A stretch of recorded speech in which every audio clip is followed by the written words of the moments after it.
Yes, this is the Woman Agenda special show today here live on the Woman Agenda channel with Raja, of course. Hope you guys are enjoying and having a great Saturday, whether it's evening down in the UK, whatever it's morning, afternoon, whatever time it is. I hope you guys are having a great time and taking care of yourselves and your close people who you are with. Who you are interacting with.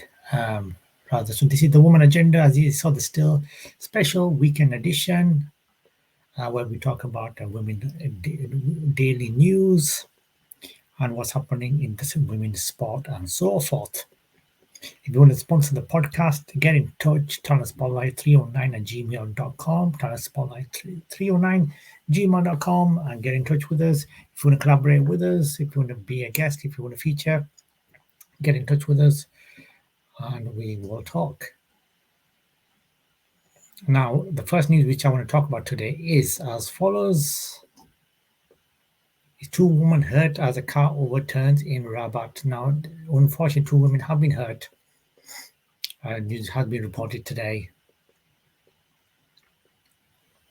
courtesy of independent.com. The two women were injured when the car they were in crashed into a wall and overturned, the police said. The accident took place in Medina Road, Rabat, at 11 a.m. on Saturday. The car Volkswagen Boro was being driven by a 25-year-old man at Mostar. The two women, both from Mostar, were riding as passengers. A 51-year-old suffered slight injuries while an 80-year-old was grievously hurt. Um,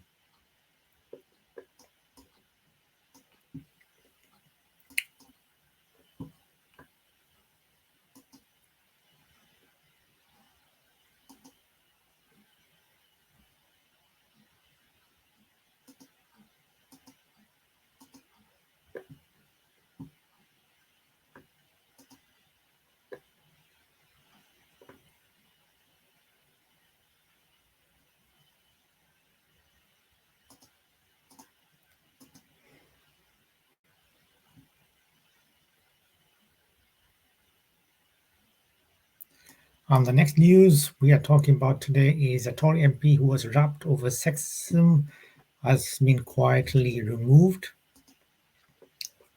And the Mirror has reported via the website that Lee Anderson, who made headlines last year for boycotting the Euro football tournament because he did not like the taking the knee business. An MP who boycotted the Euros because the footballers players taking the knee has quietly left the Women and Equalities Committee. Ashfield MP Lee Anderson was recently criticised for telling a female district councillor in his constituents to stay out of big boys politics. The Tory appointed him to the committee in May last year despite having reprimanded him over sexist behaviour. But after 6 months on the committee, he was quietly replaced in mid-December by former Equalities Minister Caroline Dinenage. Hopefully I said that right. Now, Mr. Anderson has not publicly addressed his stepping back from the committee and did not respond to a request for a comment. Commons record shows he left the committee on December the 14th. Mr. Anderson made headlines during the Euro 2020 tournament for announcing he was not watching the matches because he did not like the taking the knee business.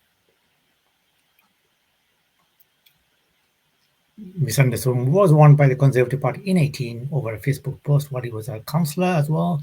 Alongside a picture of a woman wearing a low-cut tank top, Mr. Anderson wrote out with some great knockers tonight in Skekby. In November, he sparked fury in his local constituency by telling Ashfield District Councillor Samantha Deacon to stay out of big boy politics. Kurt Deacon has criticized Mr. Anderson over local college. Like many people, Lee Anderson's appointment to the Women's and Equality Select Committee was a surprise to me. She said, more than that, it was an insult since then he had been a victim of his misogyny. She added, we asked the Conservative Party last year whether his current membership of the important committee was appropriate. They didn't reply. It's clear, however, that someone has agreed and this select committee can now get on with the job without the influence of someone with the views of 1970 working men's club comedian.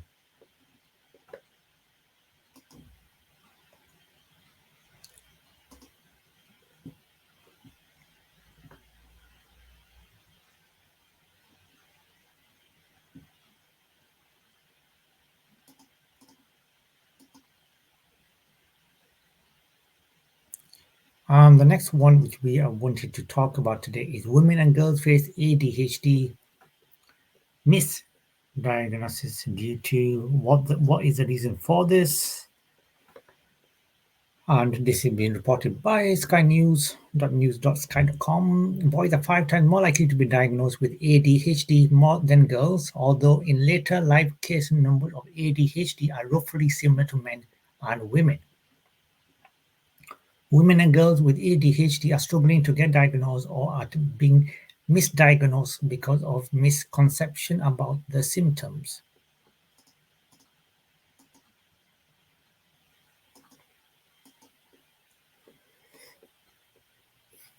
The stereotypy of hyperactivity or disrupting classes with fidgeting just doesn't apply for lots of children. Girls, especially, are more likely to have symptoms such as attentiveness or introversion, which can be overlooked or dismissed. With ADHD and then girls, although in later life case numbers of ADHD are roughly similar for men and women. That's partly because of most of the studies which inform diagnosis are done with boys, but girls may be better at masking the symptoms as well, says consultant psychiatrist and ADHD specialist Dr. Pablo Jasmine. ADHD is under-recognized in girls and in women because the symptoms of ADHD associated with hyperactivity and impulsivity are usually not present in girls and women, he said, because there is in this cultural expectation that you should behave in this certain way. This is the starting point that this is the diagnosis is relegated.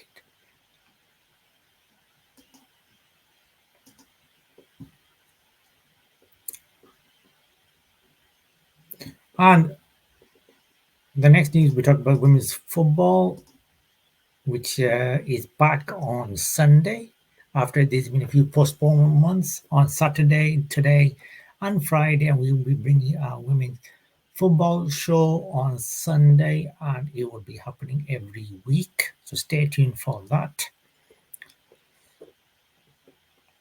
So let's have a preview of the Birmingham City women versus Arsenal preview, courtesy of arsblog.com.news. So after a 3.5 week winter break, Arsenal women are back in WSL action at Birmingham on Sunday with a chance to go 7 points clear at the top of the table, albeit having played a game more than Chelsea, whose match against Spurs on Friday was postponed due to a second COVID outbreak in 3 weeks in the Chelsea camp. The Gunners travel to bottom of the table, Birmingham, who are about a win this season with a Champions League quarter-final and Conti Cup quarter-final on the horizon. It's a big second half of the season ahead for Arsenal, but with a 4-point lead at the summit of the table. The WSL title is the prize they are currently in the box seat for.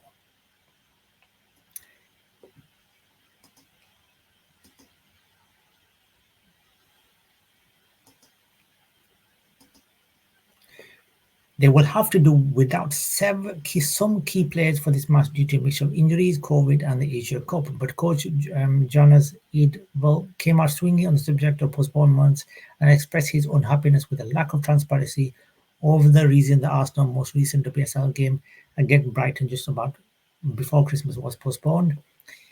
It's been a big month ahead for the club with WSL games against Manchester City, Manchester United, and Chelsea on the horizon. Arsenal will be bolstering the squad with a couple of signings during January, with an announcement likely soon. For now, they must focus on the job in hand, and that means 3 points against relegation fighting Birmingham at St Andrews. So the team news so far which is follows. Lee Williamson is still on a hamstring injury. Tobin Heath is still got calf and still is out. With coach Jonas Eidvall only saying that both are expected to be back and playing before the mid-February international break. Kathleen Ford, Lydia Williams, and Steph Catley are unavailable as they are FIFA mandated pre-Asia Cup training camp with Australia in Dubai. Jonas Ederville says he has some players unavailable due to COVID, but refused to confirm the identities of those players. Manu Zinsberg and Noelle Morris returned after missing a game against Hoffenheim in December due to illness. And Anna Patton has joined Villa on loan for the remainder of the season as well.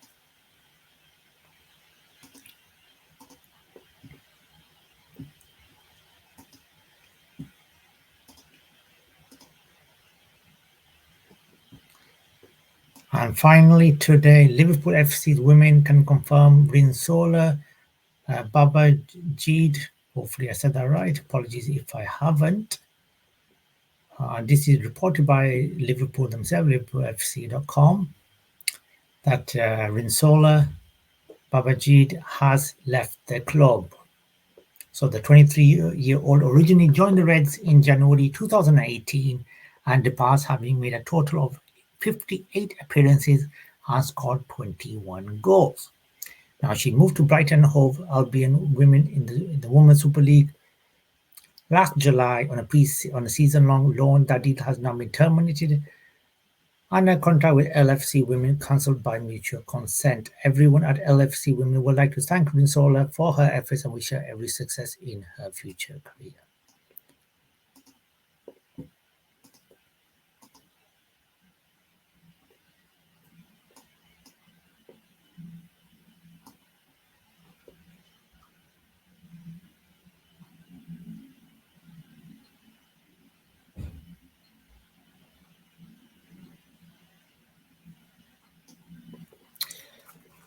So that's the special of the Woman Edition Saturday special show. Hope you guys enjoyed it. Smaller version of it today. It varied depending on the news we have and the news which is coming out. And we're hoping to bring more content, more programs, more specials, more co-presenters, more collaborations. I'm trying to see if we can get some more collaboration going. So I'm going to be working on that and try to bring people in.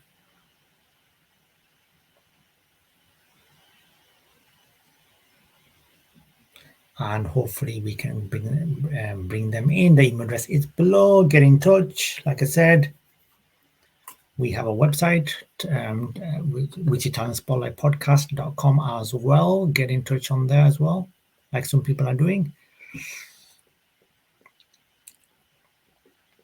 Though it does need updating, which I'm hoping to do as well. If you want to get in touch with us via Twitter and Facebook, we are found on them more than any other social media places. This is the way to do it.